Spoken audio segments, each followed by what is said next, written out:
So quality design is our goal 5. And again, this is more about the push-pull between require versus incentivize. Some examples here of some both incentives and requirements are in this bulleted list here. You could provide some financial incentives through tax abatements or other things.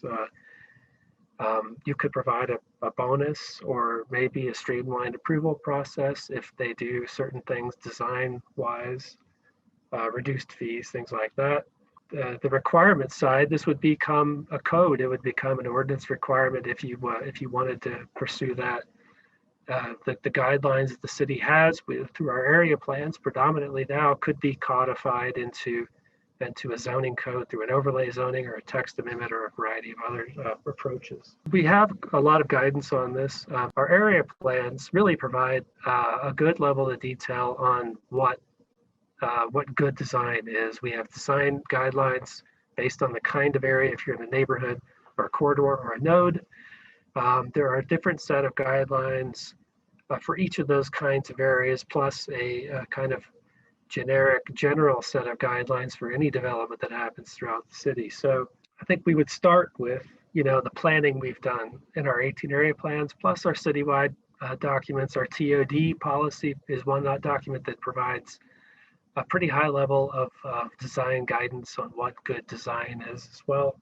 So again, some potential considerations for pursuing this sort of incentive versus requirement. Of course, equity at the top of our list, and that's something we think about throughout this process, throughout this document.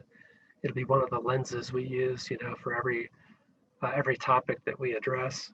The fiscal impacts to public agencies, if you were to provide some tax incentive for good design, that has the potential to have a fiscal impact to taxing jurisdictions. Housing affordability is certainly a concern. Anytime you're requiring additional design that could be more costly, that can increase the cost of development and be pushed on to the end users and housing costs. It supports a lot of our, as I mentioned, a lot of our area planning and citywide planning document goals.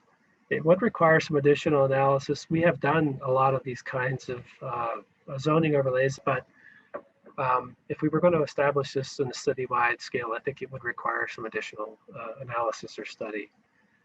Design is subjective, but I think our area plans do provide sort of a definition or at least a baseline of what that is. And again, it can increase the costs of a project if you're depending on how prescriptive or what your requirements are. Again, this is about the push-pull, the balance between using incentives to get good design versus putting it into the code and requiring it. One, is heavy on the incentive side versus 5 is really heavy on or only on the regulation side.